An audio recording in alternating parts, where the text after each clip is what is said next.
Where does chocolate milk come from? From the cow. And what does the cow? How does the cow get chocolate milk?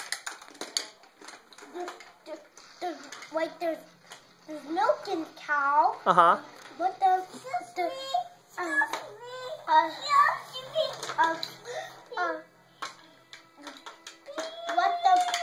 cow eat a chocolate, and when the cow do a special chocolate, and they get it inside and smush the chocolate up, and then they bring it back to the farm, and then they squeeze it out. And how do they squeeze out the chocolate milk from the cow? They just squeeze the cow.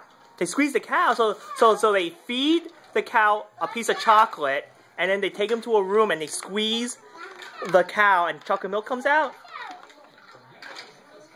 No, they bring up the special doctor and push up the chocolate, the piece of chocolate, to a special doctor. Really? Okay, thank you, Jayden.